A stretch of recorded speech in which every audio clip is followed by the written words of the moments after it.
Hello viewers, இப்போ நம்ம பார்க்க போகிறது நெஞ்சம் மறப்பதில்லை படத்தோட ரிவ்யூ.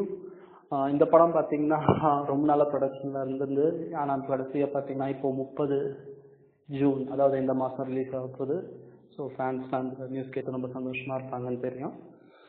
இந்த படம் பார்த்தீங்கன்னா கிட்டத்தட்ட ஒரு 1.5 வருஷமாக ப்ரொடக்ஷனில் இருக்காங்க. ஜனவரி 2016 ஆரம்பிச்சு இன்னும் ஷூட்டிங்கெல்லாம் முடிஞ்சிடுச்சு. ஆனால் என்ன இஷ்யூன்னு தெரியல. இது வந்து ரொம்ப நாளாக இதில் இருந்தது, ரிலீஸ் ஆகாமல். ஆனால் இப்போ வந்து பார்த்தீங்கன்னா நம்ம கௌதம் மேனன் சார் வந்து இந்த படத்தை ரிலீஸ் பண்ணுறாரு அவரோட ஓன் ப்ரொடக்ஷனில். அதே மாதிரி பார்த்தீங்கன்னா இந்த படத்தோட இன்னொரு இன்ட்ரெஸ்டிங் ஃபேக்ட் வந்து, இந்த படம் வந்து ஆரம்பிக்கும் போது இந்த படத்தோட மியூசிக் டைரக்டர் வந்து நம்ம சந்தோஷ் நாராயணன். ஆனால் வந்து கடைசியாக நம்ம செல்வாவோட ஃபேவரட் மியூசிக் டைரக்டர் யுவன் இந்த டீமில் ஜாயின் பண்ணியிருக்காரு. அது ஒரு ப்ளஸ்னே சொல்லலாம். ஏன்னா பாட்டெலாம் பார்த்தீங்கன்னா ரொம்ப நல்லா வந்திருக்கு.